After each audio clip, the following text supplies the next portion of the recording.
Well, welcome everyone.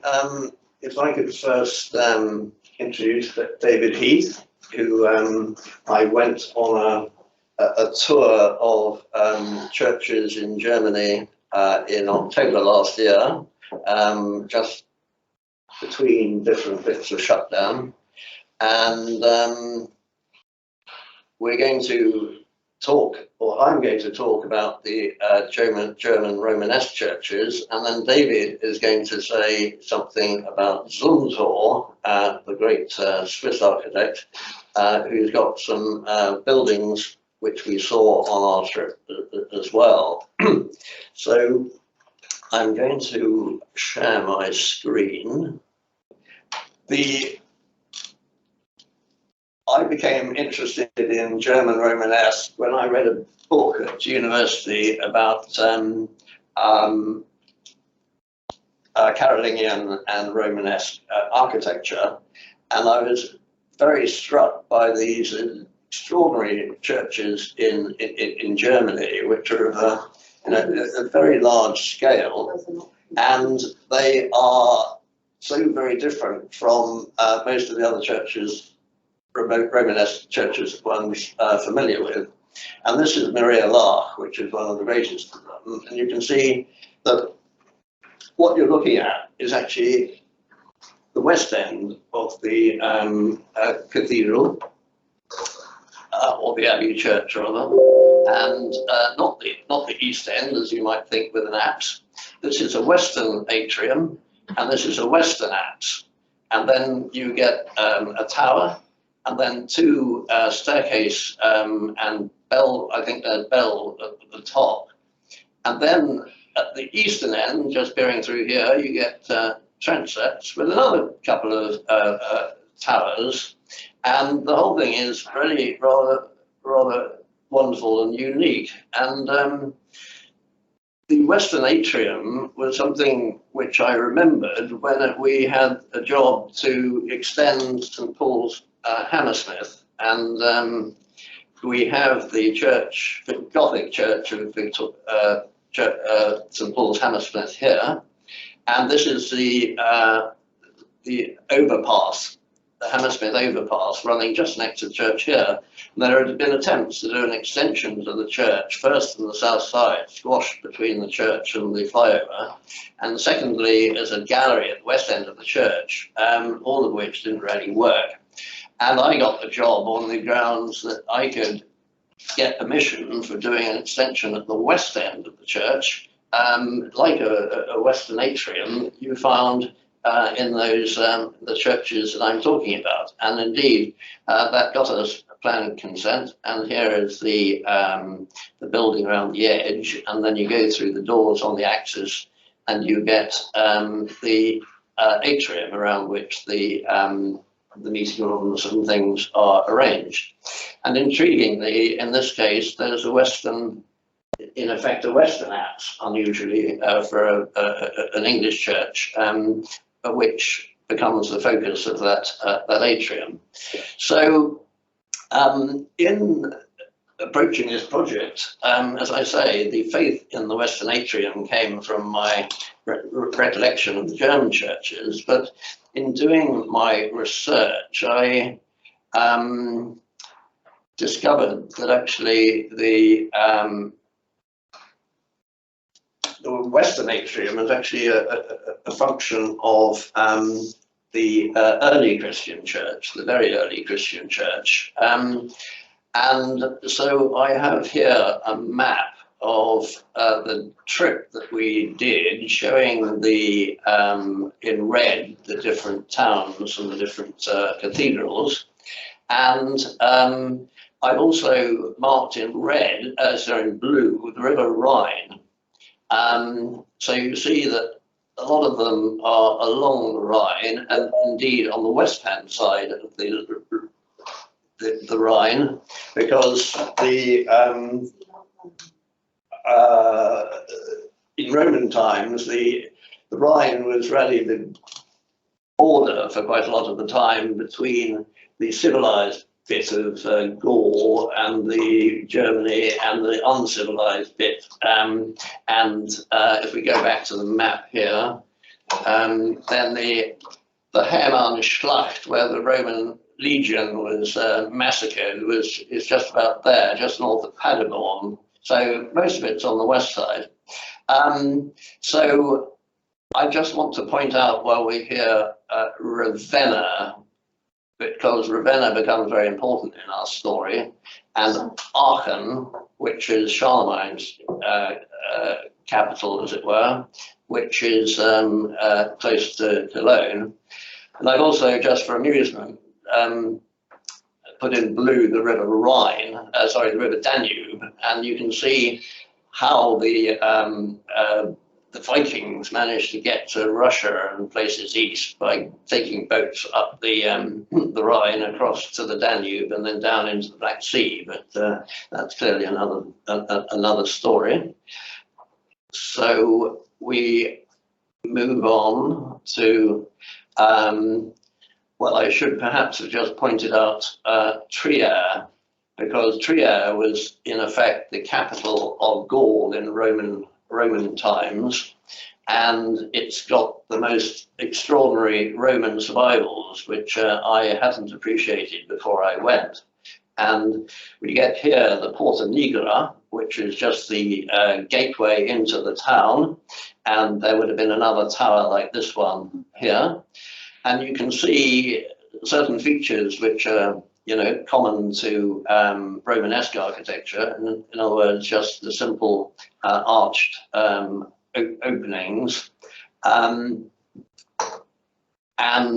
here, slightly later, but there's an arcade at rooftop level.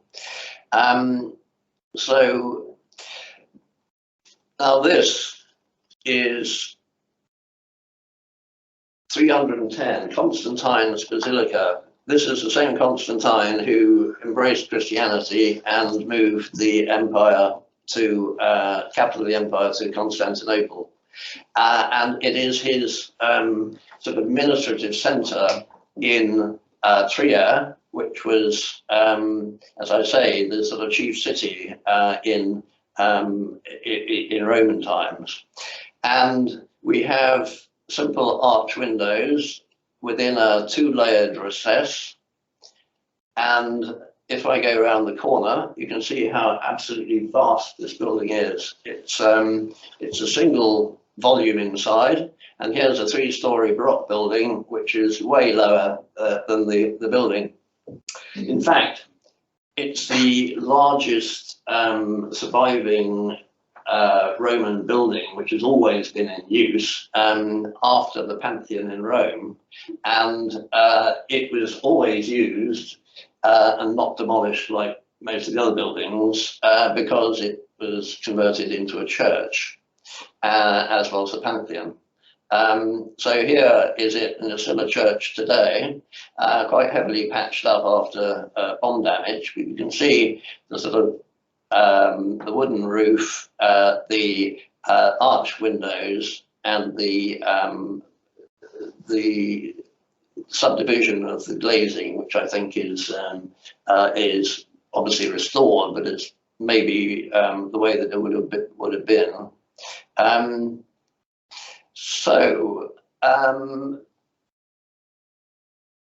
Where do we go to get from Roman to Romanesque? And so I found myself looking back to the earliest churches. This is the Church of the Holy Sepulchre in Jerusalem, 326. You see, only 14 years after the Roman Constantine embraces Christianity. And you get the Western atrium, you get a basilica, which is a nave and aisles, which relates back to Roman administrative tradition. And then you get, in this case, a martyrium, which is the site of where Christ is supposed to have been buried. And it's a circular thing, which is, again, a Roman form. So the most famous example in Rome, of course, is the Hadrian's tomb, which is now known as the Castel San Angelo. So these two types make the early church. And then here we have Church of the Nativity in Bethlehem from 327. Again, a nave, in this case with a double aisle of columns, the western atrium, and in this case another centralized building which marks the spot where the stable is supposed to have been, where Christ was born. So the same sort of combination. Now, Old St. Peter's, 360, slightly later, again a fantastic western atrium, Basilican church, and then we get for the first time a transept crossing at the end, and as you can see, the two roofs sort of crash into each other in a slightly unfortunate fashion, because here's the western arm, eastern arm, with a small apse around in the centre. And here is St. Ambrogio in Milan, the same thing, but in this case you get three apses at the east end. Each aisle has got an apse, and that becomes a great feature of the Romanesque as well. And in this case too, the two freestanding towers attached to the west end and the western atrium. There's another tradition of Roman Christian architecture, though, which is the one which derives from the fact that when the Roman Empire moved to Constantinople, then you get this rather different tradition of domed buildings being developed, notably, of course, Hagia Sophia, and the Ravenna was the place after the barbarian invasions of Italy. They sort of decamped from Rome for the Western Empire because it was too easily sacked. And they left it to the Bishop of Rome, who became the Pope instead. And then they first moved to Milan, and then they moved to Ravenna. And the reason it was Ravenna is because it was marshy off the coast, or just on the coast, and easily defended. Like Constantinople, for that matter, the most fantastic natural fortifications and the most fantastically large defensive wall. So in this case, it's San Vitale is a 547. It's a domed building. It's octagonal. And it's got round arches around these apse recesses. And it's got a language of revetment with marble and with mosaic, which is obviously characteristic of Constantinople and Byzantine architecture generally. So what happens when civilization, as it were, sets off on a new path in the West with Charlemagne in about 800? He copies San Vitale in Ravenna in 790, and you get the same sort of plan here. Here we get the octagonal church with an octagonal aisle, and then originally there was a little chancel here, just like San Vitale, and then there was a western tower here, and if we look here, here is the circular church, or the octagonal church rather, with a dome, and we get this freestanding western tower, and that space there is a later linking, but it has the space for the aisle which goes round. And then here you can see this extraordinary chancel, which was added in the, whatever it would be, the 14th century or something, which is very much inspired by Sainte-Chapelle in Paris, but that's a different story again. When we look inside, this is so similar to San Vitale, with the revetment, the mosaics and a flat screen rather than a curved screen of columns, this fantastic chandelier, which is original, and the fantastic bronze doors, which are clearly modelled on Roman bronze doors. And then my favourite bit, which is Charlemagne's throne, which is on the gallery, and he had his own level at first floor level with bridges across to his palace buildings. So he had his own level. So what we have here is his throne up a set of steps, so that he could see, get the right angle of view down to the chancel. And then here is the bishop's throne that we designed at St Albans Cathedral as part of a complete new set of furniture, which, as you can see, is modelled on Charlemagne's throne, with the scalloped arms here and the raised curved top.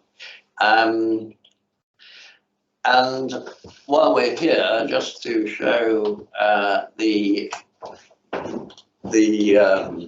chancel or choir, because not least it's got this really rather wonderful glass, which I think was all post-war replacement, wasn't it? And then you get the shrine, which is 1238, which is a Marian shrine, which would have been the case in England as well, except that they were all melted down in the dissolution. Here they survive, and this one is the Anbon of 1002. I mean, stunning, all gold and encrusted with jewels.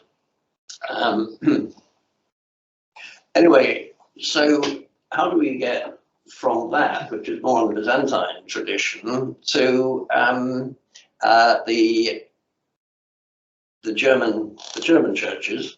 And the missing link, or the other missing link, is the Abbey at Titular, which doesn't exist any longer. But you can see that this is the massive, I think this is the Westwerk, you know, the stuff at the west end of the church, which you might think was the east end. With these two towers, so you get, as it were, an equal weight between what happens with the transepts and the towers and the staircase turrets at both ends of the cathedral.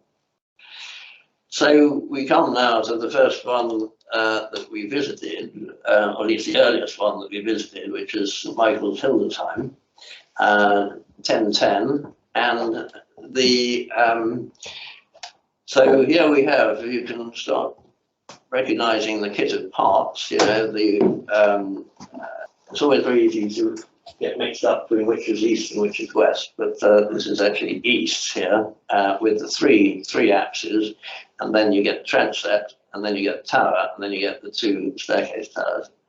And then at the other end, you get two staircase towers and transepts, just the same. And if you look at it here are the three transepts at this end, and the big one at this end, which is up half a level, because you go down half a level to the crypt chapel, and up half a level to the eastern, the western arm. And this lower level is rather like some of those Italian churches, which is where the bones of the saint would have been, which were being, venerated. And because of that, the entrance is in fact in two places on the aisle. Although this has been rebuilt, the position of the entrances is pretty much the same. But beyond that, everything very, very simple, round arched openings. It has to be said that the purity of Hildesheim depends very much on the fact that it badly smashed up in the war, and therefore when they rebuilt it, they built it much more purely to the earlier state. Then there are these rather nice models inside showing the building of the church and the earlier form of the aisle with the high-level windows and the two doors. and everything else is just sort of hole-in-the-wall arch-headed windows. And then inside, then because it's considerably rebuilt and therefore totally redecorated, you get the more of an appearance of how it might have been, with the in this case the painted alternation of onto plaster or something which looks like the coins of an arch.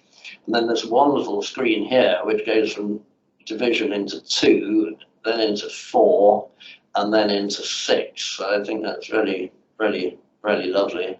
And then the you know, the apse within the arch. And here's the crypt chapel, and you get the cushioned capitals, just like you get in Norman churches in England. And then there's a great big bronze door knocker, which is another great thing, but it's a fantastic piece of sculpture. And that's, I think, original. Then we move to Spire, and Spire is the biggest and the biggest of the lot, and it's vast, and you can see in the setting at the end of the high street in Spire, which was again so badly smashed up that all of these buildings are basically new apart from this one. And this is the view. So this is the eastern complex, and this is the western complex. And you can see here the plan with, again, the steps splitting the height at the east. Here is the change of level at the east end, going down to the crypt chapel and up to the transepts. But I particularly wanted to show you the door, the west door from inside, because you can see the colour, or this alternation that you find at Hildesheim of the colours, is here based in 2 different colours of stone. You get the lighter one and the reddy one. And this absolutely elemental thing about the arches with no imposts whatsoever. And it's 1, 2, 3, 4, 5, 6 planes of, or even 7 planes of recession, and then the bronze doors, which are modern bronze doors, in the middle. And that is pretty similar to what you find at St Albans, where here you get the 3 planes of recession on the nave arcade, and you get 3 planes of recession on the transepts, and you get the same sort of arches at roof. And if we look in here, then this is the crossing pier, and I love the way that you get 1, 2, 3 planes of recession turning in the direction of the transept, then you get 1 on the diagonal, which leads up to the groin vault. And then you get 3 planes of recession coming over this way, marching off down the nave. It's delightful. And here again, you get the painting of the quality 2 stones. So this is Maria Laach that we saw at the beginning, and I think this is the most beautiful of the churches. Partly because of the purity of the form, partly because it's out in the countryside and therefore it wasn't damaged at all, and it's remarkably unaltered and unrestored, and partly because of this very nice two tones of colour, you know, the darker shafts and the light, rather like you get with early English work with the Purbeck shaft set against the cast stone. And then there's something here which is a bit of a novelty, which is this sort of hanging arcades beneath the eaves, which are taken up in a big way in Lombardy, but it's quite extensively here. We get it up at this point, we get it up at this point, here. And then there's a thing that we saw in some of the other churches, which is the open arcade colonnade at the top of the wall before offset and roof. And this is called I think it's called a Helmturm, which is like a helmet. These funny diagonal roofs forming four gables. So this is the view from the west, and this is the western atrium. And what's lovely about the western atrium is that it's got an arcade on the outside, so that it's entirely open. It's not a closed cloister-like space. And as you notice, there's a western apse. So how do you get in? Well, if we look at the plan first, here's the western atrium, and it goes straight into the aisles. So you're entering via the aisles here. And then we get three apses at the east. And then as you come in along this line of cloister, on the right, you get the columns sitting on a wall, and on the cloister side, you get the columns sitting on a sort of longer base. So that's looking into the cloister. And that is the crypt chapel at Maria Lach. Again, these rather lovely cushioned capitals and decoration, which is probably more or less plausibly what it might have looked like when it was built. I'd like to just point out the glass. There's a whole lot of small high-level windows in the crypt. And obviously there was massive opportunity for doing new stained glass after the war. And I particularly like this set, which is slightly abstract geometric. Combination of free and regular.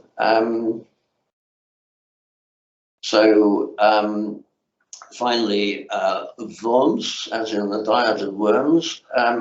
This is later and quite elaborate, but you can see the arcades at high level. You can see the hanging arcades below the eaves line, and you can see here the rather nice way that the windows in the staircase are still just simple arched openings. This is a model of how it might have looked in its heyday, with a totally separate baptistry at this point here, and you can see the same sort of kit of parts, but that no longer exists. And in this case, there was a whole set of buildings around cloister here, but this is the town starting at this point. Very, very fine composition. In the side, I'm sorry, this picture doesn't show it very clearly, but this is getting a bit more like Norman churches in England. You get a groin vault which spans two bays of the arcade, and you get shafts, therefore, on the major bay, and then the minor bay has just got a pilaster and going up to the groin vault. And then this is one of the side chapels, again with I thought some really rather wonderful glass. The effect of the colour was fantastic. And while we're on new work in old churches, I just show you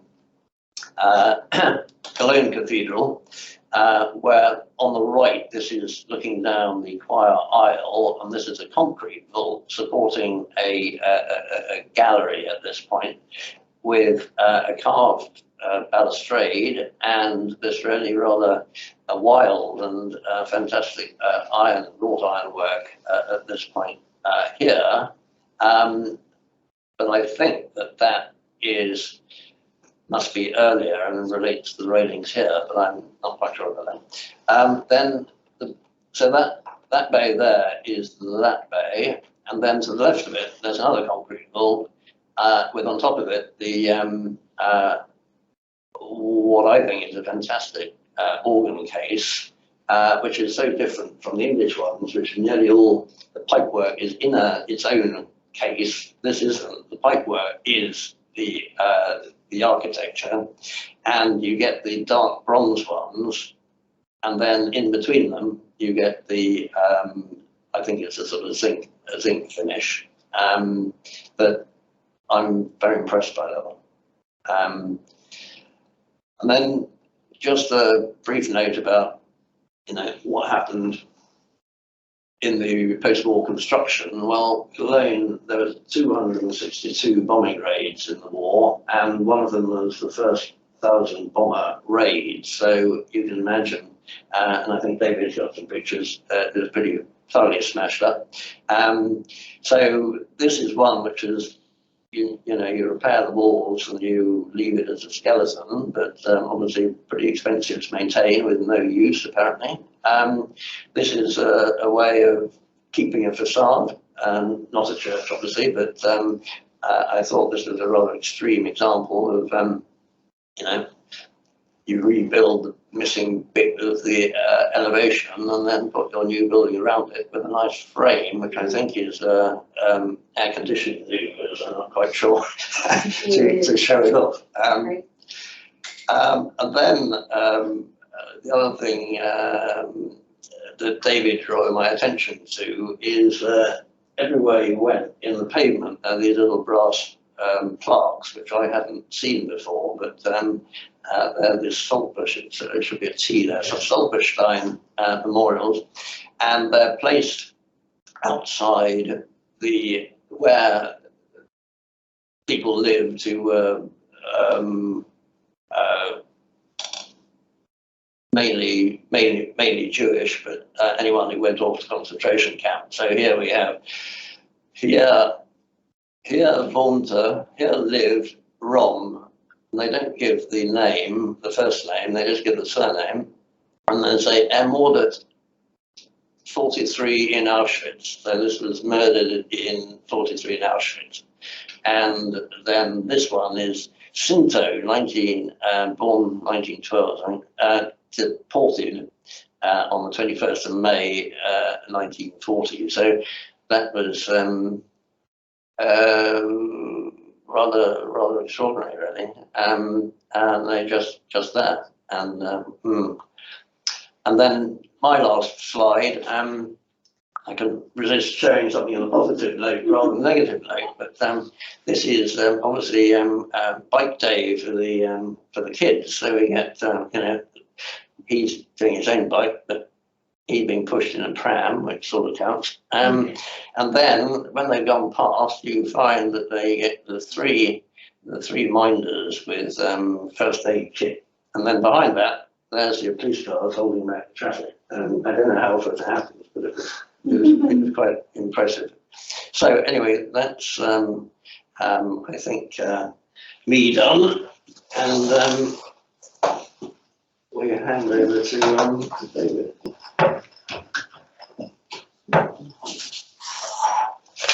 Yeah. So this is 4 talks about 4 buildings by Zumthor, and the main thing I'm going to say is pictures are just an introduction. All I can possibly do is to hope to encourage you to go and visit these places because they are fantastic, and it is visiting them. And just to say that we have been on various Zumthors to see. This is 2009. This is Rick and I and our friend Arnold, who unfortunately died last year, and a Zumthor building which I'll return to there. We've been, and then various places, and here's Rick and Arnold. We're looking in 2011. Zumthor did a temporary pavilion in Hyde Park, which was so black and negative. It was hard to see it was there. That's the building, and mostly you looked at the Ludolf garden. And then here, this time without Arnold, this is this year's tour. And this is the Bruder Klaus Feldkapelle, which I'll return to. This is then Zumthor himself, and just a brief slide of as much as you can really discover in a biographical sense about him, he's quite reticent about telling you about his history, but it's quite clear that he started off as a cabinet maker, following his father's footsteps as a cabinet maker. Somehow he went and did a sort of a craft high school training in the 60s, as part of which he went to the Pratt Institute in New York, and there he did some work studies in industrial design and some in architecture. He was only there for about a year. He certainly learned to speak excellent English, and then he came back to Switzerland, and nearly all of the rest of his life is based in Switzerland. And for the first 10 years of his working life, 68 to 79, he worked. It's quite hard to discover exactly what the title was, but he certainly worked for the equivalent of sort of Swiss heritage Graubünden Canton branch. He was looking after historic buildings, possibly control as well. It's a little bit unclear. But by 79, he'd left that for 10 years and he set up his own practice in Haldenstein, which is in this Graubünden Canton. And he's been there ever since. And his practice doesn't have a website. I just put this is a quote you can find from him. A website communicates a specific thing, and he doesn't want to be tied down to that. He prefers his work to be discussed through more traditional channels. And by that, I think he means visiting. I don't think he means social media.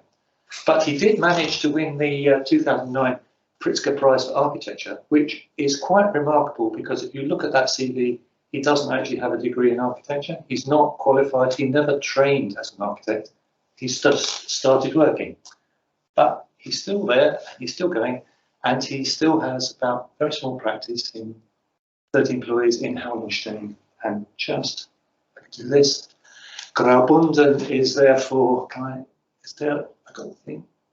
Oh, I am red. Okay, his career has been in this eastern canton of Switzerland. Chur is the capital there, and his office is just outside. And that's where he's been. And so I can go on and say, this is the first of 4 buildings. He clearly did a certain amount of work that, like this, very simple things. This is an archaeological site where in these mountainous regions, there is a degree of protection required if you want to keep things having dug them up. Very simple building, top lit, simple materials, simple entrance. You can see here very early work, the sort of things that interest him and how he can put them together. Very simple, nothing fancy. Rhythms, space, light, form. And where does he take that to? Well, then here's the first of his great buildings. This is the St. Benedict Chapel in Zumthor in eastern Switzerland. Here in 1984, the existing church was destroyed in an avalanche, and it hasn't really been repaired, or hadn't when Rick and Arnold and I were exploring that, because they then decided to build a new church, and here it is. This is what's different. It's a different site. The argument for location, extremely steep, but the argument is that those trees, the forests, will protect the site from avalanche. It will be a better position. Anyway, it seems to it's still there. It's a very, very simple building, but it's what you see is what you get. It's effectively top lit, and those walls are not brick. These are cedar shingles above. It's well worth exploring. If you go there, I say this to you because this is what Rick told you. You must look through the keyhole. Don't open the door immediately. Look through the keyhole, and you'll see why in a minute. This is then when you get inside. It's a very, very simple space. Lovely roof, and it's just extraordinary, just how it works. the detailing, his interest in joinery and how things are put together is clearly very, very strong. I think it's perfectly resolved, everything about it tiny.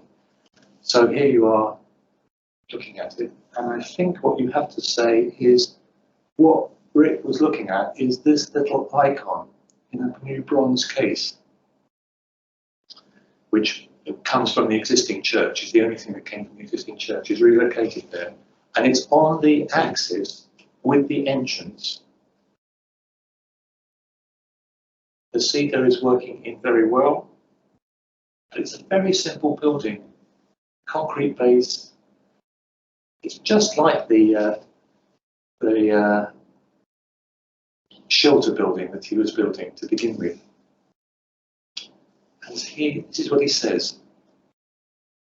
When I start, my first idea for a building is with the material. I believe architecture is about that. It's not about paper. It's not about forms. It's about space and material. And clearly he really believes it. But then there are drawings. And this is one of his drawings. So you can see the plan. You can see, if I can get this. It's this, there's the door, there's the keyhole. That is the icon. It's right on that axis. You can only really appreciate that through the keyhole. Should we read? Yeah. But the magic of the setting out, making all of those details work, it is the most beautiful and perfect thing. You may have to go and see this one. Just getting back, just make one comment. The section on the bottom right, I was intrigued to know, because you enter at the top of a slope, you know, what happened underneath that. And we managed to get the person to lift the hatch so we climbed down into that space underneath, which was great fun. Yeah. But it's a void, isn't it? It's not really. Okay. Second great building now in Cologne, 2007, the Columba Diocesan Museum. It's one of the things it has, as they portray themselves, Cologne, a very old town built after 1945. Because this is Cologne after, in 1945, after the bombing, and the site that we're going to look at is, this is the church, St. Columba's Church. These external walls, this entrance here will reappear. And this is now, first what happened there, this is in 1950, and Gottfried Böhm, eminent German architect, his first church building, has just died last year. He built this Madonna of the Ruins, which is this building here, a new chapel on the site of it was a Romanesque crossing tower at St. Columba, so there is a Romanesque link there. And then that church was then extended, so 1950 is the Madonna, given it a sort of a quasi-nave by putting a roof on the bit to this part here in 1957. This is now St. Columba's thing, and I have to explain all that to you, which is rather heavy-handed way of explaining that this is the site of the church. So the side wall that was there in 1945 is incorporated here. That's the west end, and he's engulfed all of that building. It's that Böhm built, which includes this northern extension, is inside, and you now go in here. But I will just say, here's a view from the other corner. You can see his building is on top of and incorporating as much of the standing structure that still was there in 2000 and 7. I think very, very little demolition took place. And this structure is a brick structure, and you know whose bricks these are, don't you? These are from Denmark. Yeah, yeah. And what it's entirely it's solid masonry construction, except these bits that look like perforations are indeed perforations, and you'll see that those are articulating lighting to the void which is inside. I'll come to this in a, it has to be explained. So that's existing brick voids. The entrance to the 1950s church is now there. You go inside, it's like this. It's got paving of old bits. It's got the Madonna who survived. It's got really wild 1950s glass, like this. All of that is inside this later building, because you don't enter there. You then come out and go along, and there's brick, and that's the entrance to the museum. You go in there, and you can then go round the back, and are now inside the building, seeing the outside of the Madonna of the Ruins chapel. And he's made a walkway through the ruins, which express both the Romanesque and later Gothic church, and indeed Roman remains in this extraordinary place, now enclosed, and you can see the perforations of the brickwork is all that's making this hall, and you walk through on a gallery. It is the most extraordinary experience. And his interesting materials, you then come out not through a door but through a leather curtain. He really goes for a leather curtain in a big way. And he goes for very simple things. And upstairs is the diocesan museum, filled full of artifacts, both from places that have been demolished, brought here from other sites, and from new things that they've acquired. But there is, I think you will now understand, I hope, a little bit more about the massing, that what I've been trying to explain to you about. I've got this one here. There is the little octagonal chapel. Here is the western extension. Here is the northern extension of that. That's all still there. Here's the entrance to the museum. You go in here, and there's that zigzag walkway. That is all over this archaeological site. There's the zigzag walkway, and there's a drawing showing the various layers. I really feel bad about having explored it with you and told you what it's like, because you have to be there to understand how powerful this is. Extraordinary thing to have done. It is the case that has to be said that Gottfried Böhm, the architect of the 1950-1957 work, lived long enough to see it happen and did not approve. He thought his building and what he'd done with the ruined site was not actually being respected. But I don't think that's entirely fair, although I can understand his. This building is then the Brother Klaus Fields Chapel outside Cologne somewhere, on a completely new site.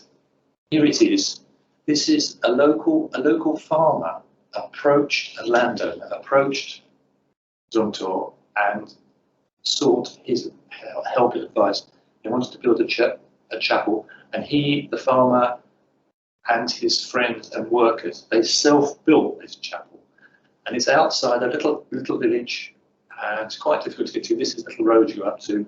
You're up to it. It's there in the middle of the fields. It's not quite clear what it's going to be until you get there. This is it. That's the door. This is the extraordinary outside wall. It's clearly made of a very rough concrete, and these are the daywork joints. Here it is being studied by Rick. And we're trying to work out, it's not very big, We waited outside for some time for somebody to come out before we discovered that there was an opening inside. And that was it. Then we went in. 3 or 4 people could fit inside. That triangular door takes you in, and you go through this tunnel, opens up, and you come into this place in the middle, which is only top lit, or rather, it's top lit with these little glass eyes through the walls. And there's a little shrine, a little chapel, very simple. As I say, 3 or 4 people at most. You have to go, and then you go out this way. And then here, explaining to you what you've just looked at, that's the plan. But the key thing is to how it was done was what Zumthor had. They cut down trees on the estate. They built this assembly. They then used that and outside formwork to build a very rough concrete. And then when it was finished, here's Zumthor himself looking at it. When it was finished, they burnt the timber out. So what you're looking at inside, that all looks like sort of strange bush hammering, is actually the remains of the formwork. The formwork essentially has been built out. I think I might need just to go back 1 or 2 just to see, you can see what you were looking at. Can you see how it's now done?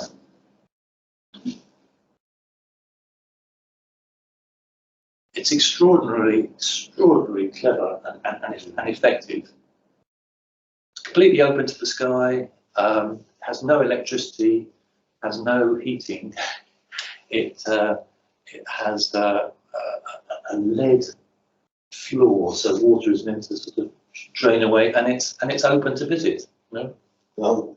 On the day that we went, the lead floor was like cupping it, and so you were walking in water as you went in and out. I seem to recall. Yeah.